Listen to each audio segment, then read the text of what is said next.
When myself and Norm Inkster were assigned as advisors to the Premier of Ontario after 9/11 on counterinsurgency and emergency measures, I remember us saying, if only all these private security firms, if only we could trust that we're at an acceptable level of training and responsibility, think of just how many more people we would have in the event of a major, major disaster. CPI creates a pool of pre-screened and pre-qualified companies that are capable of providing personnel for contracted out services.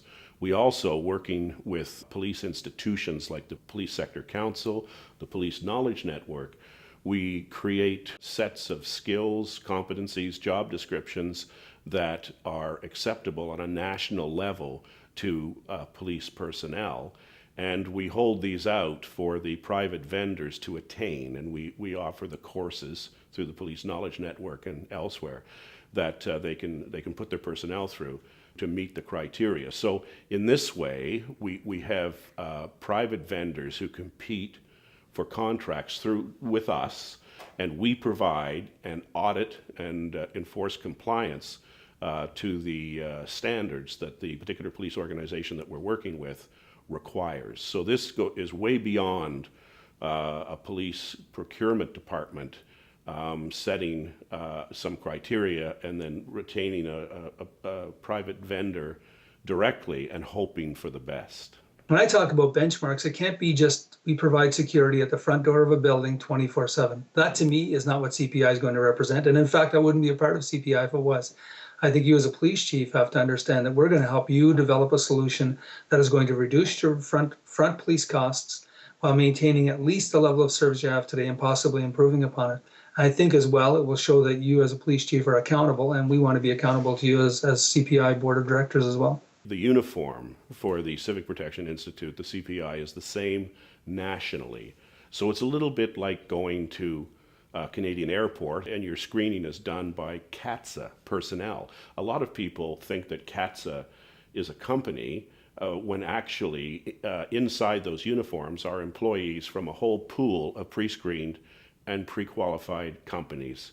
What we're doing is basically similar in that we're pre-screening, pre-qualifying, and the personnel inside the CPI uniforms will be from a variety of qualified companies.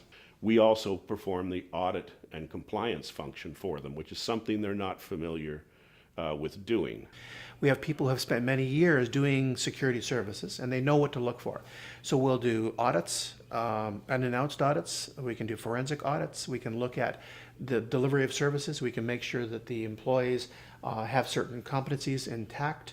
And furthermore, really the most important part of that is not just at the beginning of the process, but once a contract is established and you have services being delivered over the next months and years, that you maintain that compliance and you make sure that it's consistent so you don't drop your qualities, because quality control is one of the areas that we don't do well when it comes to contracting other private services in the public safety arena. That's what we're going to do. Using the CPI for procurement will ensure that no matter how many qualified companies are providing services in public safety across Canada, they will all look the same to the Canadian public. They'll all be in the same uniform and they'll have the same training standards and the same accountability, and the public will know who to contact if they want to have any feedback and if they want to make a complaint against the players. So whether it's a group of multinationals or strong regional players that are providing personnel, they're all going to look the same in their non-police uniforms. I hope that all civilians are proud of the Canadian Police Force and will continue to be, as we hope that the Canadian Police Force will be proactive and will partner with Civic Protection Institute.